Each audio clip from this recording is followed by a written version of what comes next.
जय बृहस्पति देव। आज गुरुवार के दिन सुनेंगे हम बृहस्पति की व्रत कथा। भारतवर्ष में एक प्रतापी और दानी राजा राज किया करता था। वह नित्य गरीबों और ब्राह्मणों की सहायता करता, लेकिन उसकी पत्नी को ये सब बातें अच्छी नहीं लगती थी। न वो गरीबों को दान देती और न भगवान का पूजन करती, और राजा को भी दान देने से मना किया करती। एक दिन राजा शिकार खेलने वन गए हुए थे तो रानी महल में अकेली थी। उसी समय बृहस्पति देव साधु वेश में राजा के महल में भिक्षा लेने के लिए गए और भिक्षा मांगी। रानी ने भिक्षा देने से इनकार कर दिया और कहा, हे साधु महाराज, मैं तो दान पुण्य से तंग आ गई हूँ। मेरे पति सारा दिन धन लुटाते रहते हैं। मेरी इच्छा है कि हमारे ये धन नष्ट हो जाए, फिर ना रहेगा बांस और ना बजेगी बांसुरी। साधु ने कहा, देवी तुम तो बड़े विचित्र हो। धन संतान तो सभी चाहते हैं, पुत्र और लक्ष्मी तो पापी के घर भी होनी चाहिए। यदि तुम्हारे पास अधिक धन है तो भूखों को भोजन दो, प्यासों के लिए प्याऊ बनवाओ, मुसाफिरों के लिए धर्मशाला खुलवाओ। जो निर्धन अपनी कुंवारी कन्याओं का विवाह नहीं कर सकते, उनका विवाह करा दो। ऐसे और कई काम हैं जिनके करने से तुम्हारा यश लोक परलोक में फैलेगा। परंतु रानी पर उपदेश का कोई प्रभाव न पड़ा। वो बोली, महाराज आप मुझे कुछ न समझाएं, मैं ऐसा धन नहीं चाहती जो हर जगह बांटती फिरूं। साधु ने उत्तर दिया, यदि तुम्हारी ऐसी इच्छा है तो तथास्तु। तुम ऐसा करना कि बृहस्पतिवार को घर लीप कर पीली मिट्टी से अपना सिर धोकर स्नान करना, भट्टी चढ़ाकर कपड़े धोना। ऐसा करने से आपका सारा धन नष्ट हो जाएगा। इतना कहकर वो साधु महाराज वहाँ से अंतर्लोप हो गए। साधु के अनुसार कई बातों को पूरा करते हुए रानी को केवल 3 बृहस्पतिवार बीते थे कि उसकी समस्त धन संपत्ति नष्ट हो गई। भोजन के लिए राजा का परिवार तरसने लगा। तब एक दिन राजा ने रानी को बोला कि हे रानी, तुम यहीं रुको, मैं दूसरे देश को जाता हूँ, क्योंकि यहाँ सब लोग मुझे जानते हैं, इसीलिए मैं कोई छोटा कार्य नहीं कर सकता। ऐसा कहकर राजा परदेश चला गया। वहाँ पर जंगल से लकड़ी काट कर लाता, शहर में बेचता। इस तरह वह अपना जीवन व्यतीत करने लगा। इधर राजा परदेश जाते ही रानी और दासी दुखी रहने लगी। एक बार जब रानी और दासी को 7 दिन बिना भोजन के रहना पड़ा तो रानी ने अपनी दासी से कहा, हे दासी, पास के नगर में मेरी बहन रहती है, वह बड़ी धनवान है, तू उसके पास जा, कुछ ले आ ताकि थोड़ी बहुत गुजर बसर हो जाए। दासी रानी की बहन के पास गई। उस दिन गुरुवार था और रानी की बहन उस समय बृहस्पति व्रत की कथा सुन रही थी। दासी ने रानी की बहन को अपनी रानी का संदेश दिया, लेकिन रानी की बड़ी बहन ने कोई उत्तर नहीं दिया। जब दासी को रानी की बहन से कोई उत्तर ना मिला तो वो बहुत दुखी हुई और उसे क्रोध भी आया। दासी ने वापस आकर रानी को सारी बात बता दी। सुनकर रानी ने अपने भाग्य को कोसा। उधर रानी की बहन ने सोचा कि मेरी बहन की दासी आई थी, परंतु मैं उसे कुछ नहीं बोली, इससे वो दुखी हुई होगी। कथा सुनकर और पूजन समाप्त करके वह अपनी बहन के घर आई और कहने लगी, हे बहन, मैं बृहस्पतिवार की व्रत कर रही थी, तुम्हारी दासी मेरे घर आई थी, परंतु जब तक कथा होती है तब तक ना उठते हैं और ना ही बोलते हैं, इसीलिए मैंने कुछ नहीं बोली। कहो दासी क्यों आई थी? रानी बोली, बहन तुमसे क्या छुपाऊं, हमारे घर में खाने तक को अनाज नहीं। ऐसा कहते ही रानी की आंखें भर आई।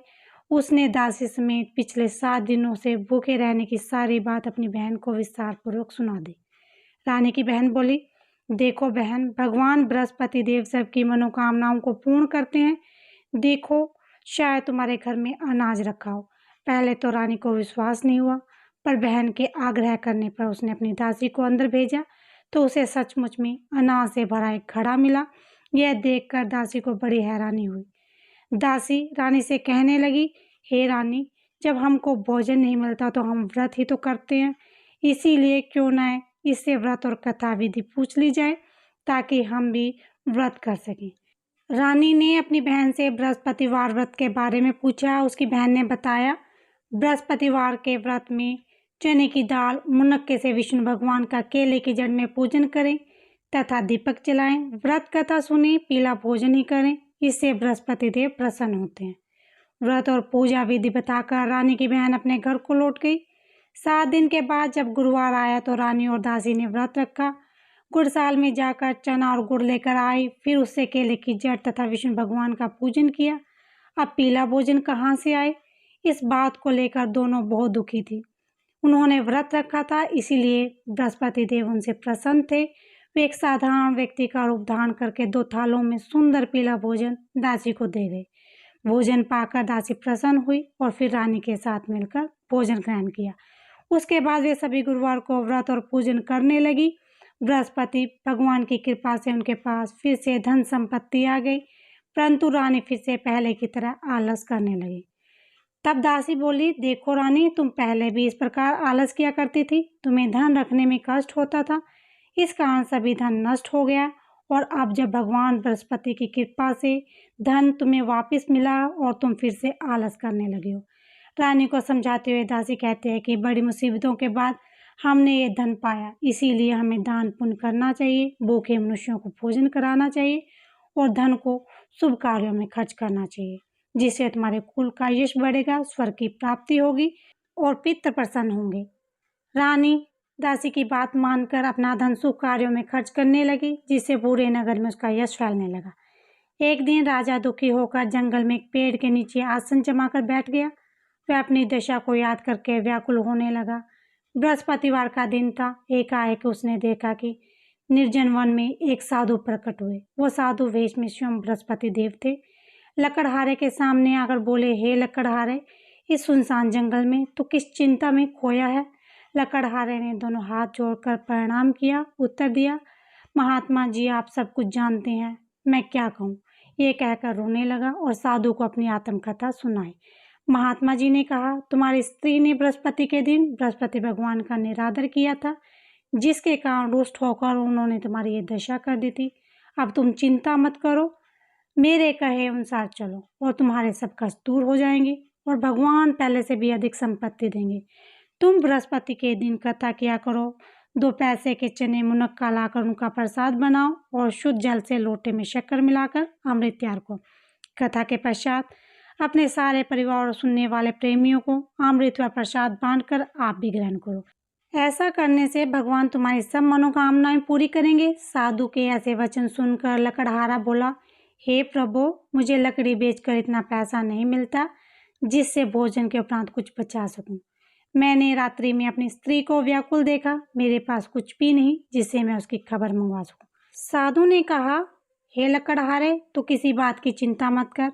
बृहस्पति के दिन तुम रोजाना की तरह लकड़ियां लेकर शहर को जाओ। तुमको रोज से दुगना धन प्राप्त होगा, जिससे भली भांति भोजन कर लोगे और बृहस्पति की पूजा का सामान भी आ जाएगा। इतना कहकर साधु अंतर्ध्यान हो गए। धीरे धीरे समय व्यतीत होने पर फिर वही बृहस्पतिवार का दिन आया। लकड़हारा जंगल में लकड़ी काटकर किसी शहर में बेचने गया। उसे उस दिन से अधिक पैसा मिला। राजा ने चना गुड़ा दिलाकर गुरुवार का व्रत किया। उस दिन से उसके सभी क्लेश दूर हुए, परंतु जब दोबारा गुरुवार का दिन आया तो बृहस्पति का व्रत करना भूल गया। इस कारण बृहस्पति भगवान नाराज हो गए। उस दिन उस नगर के राजा ने विशाल यज्ञ का आयोजन किया था। शहर में यह घोषणा कर दी थी, कोई भी मनुष्य अपने घर में भोजन न बनावे और न ही आग जलावे।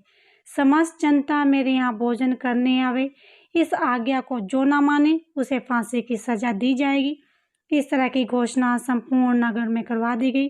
राजा की आज्ञा अनुसार शहर के सभी लोग भोजन करने गए, लेकिन लकड़हारा कुछ देर से पहुंचा, इसीलिए राजा उसको अपने साथ घर ले गए और ले जाकर भोजन करा रहे थे तो रानी की दृष्टि उस खूंटी पर पड़ी जिस पर उसका हार लटका हुआ था।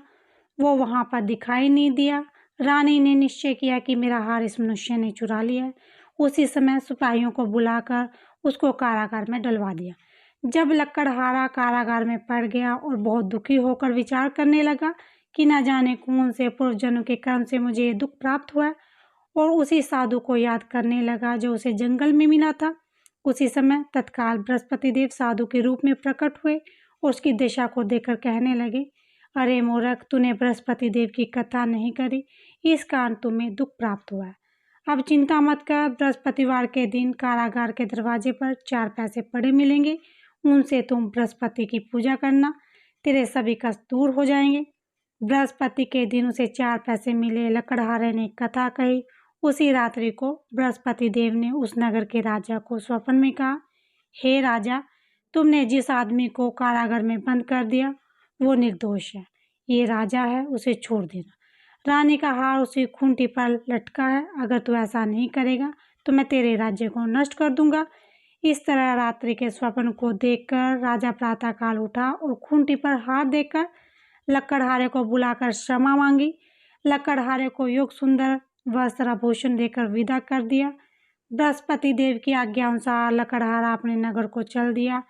राजा जब अपने नगर के निकट पहुंचा तो उसे बड़ा आश्चर्य हुआ। नगर में पहले से भी अधिक बाग, तालाब, कुएं, बहुत सी धर्मशालाएं, मंदिर आदि बन गए हैं। राजा ने पूछा, ये किसका बाग है, धर्मशाला है? तब नगर के सब लोग कहने लगे, ये सब रानी और बांदी के हैं। तो राजा को आश्चर्य हुआ और गुस्सा भी आया। तब रानी ने एक खबर सुनी कि राजा आ रहे हैं, तो उन्होंने बांदी से कहा, हे दासी, देख राजा हमको कितनी बुरी हाल में छोड़ के गए थे। हमारी ऐसी हालत को देखकर वो लौट ना जाए, इसीलिए तो दरवाजे पर जाकर खड़ी हो जा। आज्ञा अनुसार दासी दरवाजे पर खड़ी हो गई। राजा आए तो उन्होंने अपने हाथ लिवा लाई। तब राजा ने क्रोध करके अपनी रानी से पूछा, ये धन तुम्हें कैसे प्राप्त हुआ? तब उन्होंने कहा, हमें ये सब धन बृहस्पति देव के व्रत के प्रभाव से हुआ है। राजा ने निश्चय किया कि 7 रोज तो सभी बृहस्पति का पूजन करते हैं, परंतु मैं प्रतिदिन दिन में 3 बार कहानी तथा रोज व्रत किया करूँगा। अब हर समय राजा के दुपट्टे में चने की दाल बंधी रहती तथा दिन में 3 बार कहानी कहता। एक रोज राजा ने विचार किया, चलो अपनी बहन के यहाँ हो आवे। इस निश्चय से राजा घोड़े पर सवार हो अपनी बहन के यहाँ को चलने लगा। मार्ग में उसने देखा कि कुछ आदमी एक मुर्दे को ले जा रहे हैं। उन्हें रोककर राजा ने कहा, अरे भाई, मेरी बृहस्पति देव की कथा सुन लो। वे बोले, लो, हमारा तो आदमी मर गया और इसको अपनी कथा की पड़ी। परंतु कुछ आदमी बोले, अच्छा कहो, हम तुम्हारी कथा भी सुन लेंगे। राजा ने दाल निकाली और जब कथा आधी हुई कि मुर्दा हिलने लगा, और जब कथा समाप्त हो गई तो राम राम करके मुर्दा उठकर खड़ा हो गया। आगे मार्ग में उसे किसान खेत में हल जोतता मिला। राजा ने उसे देखा और उसे बोला, अरे भाई, तुम मेरी बृहस्पति देव की कथा सुन लो। किसान बोला, जब तक मैं तेरी कथा सुनूंगा तब तक 4 हैया जोत लूंगा। जा अपनी कथा किसी और को सुना। इस तरह राजा आगे चलने लगा। राजा के हटते ही बैल पछाड़ा खाकर गिर गए और किसान के पेट में जोर से दर्द होने लगा। उसी समय उसकी माँ रोटी लेकर आई। उसने तब यह देखा, अपने पुत्र से सब हाल पूछा और बेटे ने सभी हाल कह दिया।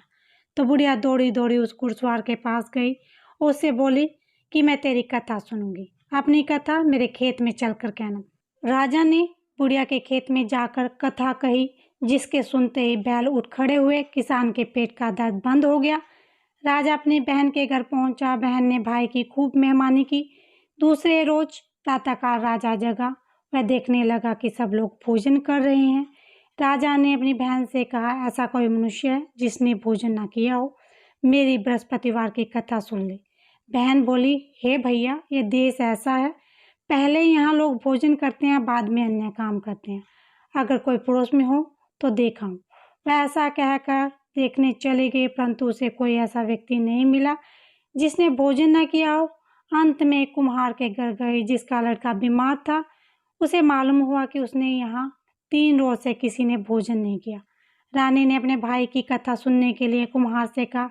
वो तैयार हो गया। राजा ने जाकर बृहस्पतिवार की कथा कही, जिसको सुनकर उसका लड़का ठीक हो गया। अब तो राजा की प्रशंसा होने लगी। एक रोज राजा ने अपनी बहन से कहा कि हे बहन, हम अपने घर को जाएंगे, तुम भी तैयार हो जाओ। राजा की बहन ने अपनी सास से कहा। सास ने कहा, हाँ चली जा, परंतु अपने लड़कों को मत लेके जाना, क्योंकि तेरे भाई की कोई भी औलाद नहीं है। बहन ने अपने भाई से कहा, हे भैया, मैं तो चलूंगी, पर कोई भी बालक नहीं जाएगा। राजा बोला, जब कोई बालक नहीं चलेगा तब तू ही क्या करेगी? बड़े दुख मन से राजा अपने नगर में लौट आया। राजा ने अपनी रानी से कहा, हम निर्वंशी हैं, हमारा मुंह देखने का धर्म नहीं और कुछ भोजन आदि नहीं किया। रानी बोली, हे प्रभु, बृहस्पति ने हमें सब कुछ दिया है, हमें औलाद अवश्य देंगे। उसी रात को बृहस्पति देव ने राजा को स्वप्न में कहा, हे राजा, उठ, सभी सोच त्याग दे, तेरी रानी गर्भ से है। राजा की यह बात सुनकर बड़ी खुशी हुई। 9वें महीने में उसे गर्भ से एक सुंदर पुत्र पैदा हुआ। तब राजा बोला, हे रानी, स्त्री बिना भोजन के रह सकती है, पर बिना कहे नहीं रह सकती। जब मेरी बहन आवे उसे कुछ मत कहना। रानी ने सुनकर हाँ कर दी। जब राजा की बहन ने यह शुभ समाचार सुना, वो बहुत खुश हुई। बधाई लेकर अपने भाई के यहाँ आई। रानी ने कहा, घोड़ा चढ़कर तो नहीं आई, गधा चढ़ी आई। राजा की बहन बोली, भाभी मैं इस प्रकार से ना कहती तो तुम्हें औलाद कैसे मिलती। बृहस्पति देव ऐसे ही हैं, जिसके मन में कामनाएं होती हैं उसे पूर्ण करते हैं। जो श्रद्धा भाव से बृहस्पतिवार का व्रत करता है, कथा पढ़ता है, कथा सुनता है, दूसरों को सुनाता है, बृहस्पति देव उसकी सभी मनोकामनाएं पूर्ण करते हैं। बोलो बृहस्पति देव की जय, विष्णु भगवान की जय।